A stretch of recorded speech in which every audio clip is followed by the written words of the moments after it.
Now the next process we gotta do, the sprocket's mounted on there, the brake is mounted. I don't have that splice yet, like I said before, the doubler, so I can't mount that. The clutch will go here, but there's nothing here yet. So what we're gonna do next is we're gonna take the engine and we're gonna mount it inside here. When you get the engine out, these are your cords. Make sure you don't pull them or else you're gonna have to solder them. You're gonna wanna take the bracket off, or the mount, engine mount. They're painted, so sometimes at the end they're a pain in the butt to get off. They didn't do a very good job painting them these either. What I want to tell you guys about the gasket that's inside the engine block itself, there's gonna be one. All you have to do with that, just back and forth like a piece of wire, rip it off. You don't want that. On the other side, this is an engine mount that comes off. They really did a number on these. Now that I remove the bolts or the nuts and the washers and lock washers, take out the clip. See what I was talking about? Comes right off. We've had one of these bust before, right at the seam. What we want to do now is we want to get a piece of rubber. These are the inner tubes that were on the bike. This is the one, it's a flat tire, of course. This is what you get when you buy a cheap ass inner tube. Look at the thinness. Here's a good inner tube. So as you can tell, much different. So this is the mount that it has off.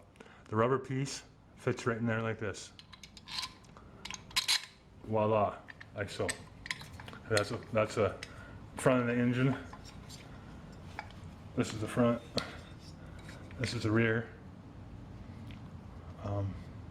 The front, I put my thing up here, like so. And I mount it. And down here, you'll see that I kind of got it marked already.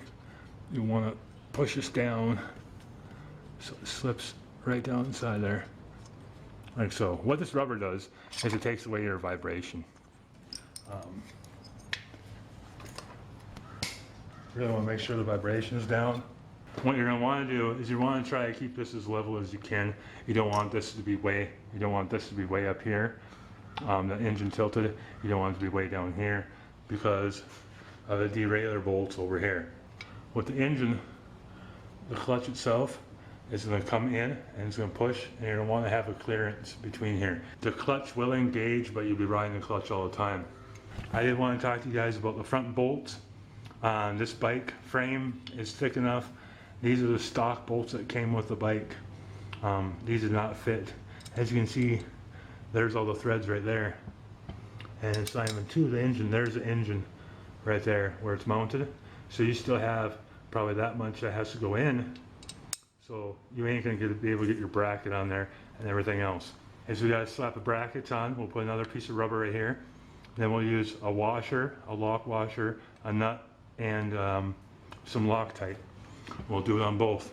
Also, make sure when you do your bike that the engine is not sticking out from one side or this side or whatever. It has to be pretty straight up and down. That way your chain will come off, come down across, and it'll go right to the sprocket and it won't derail the chain system or anything.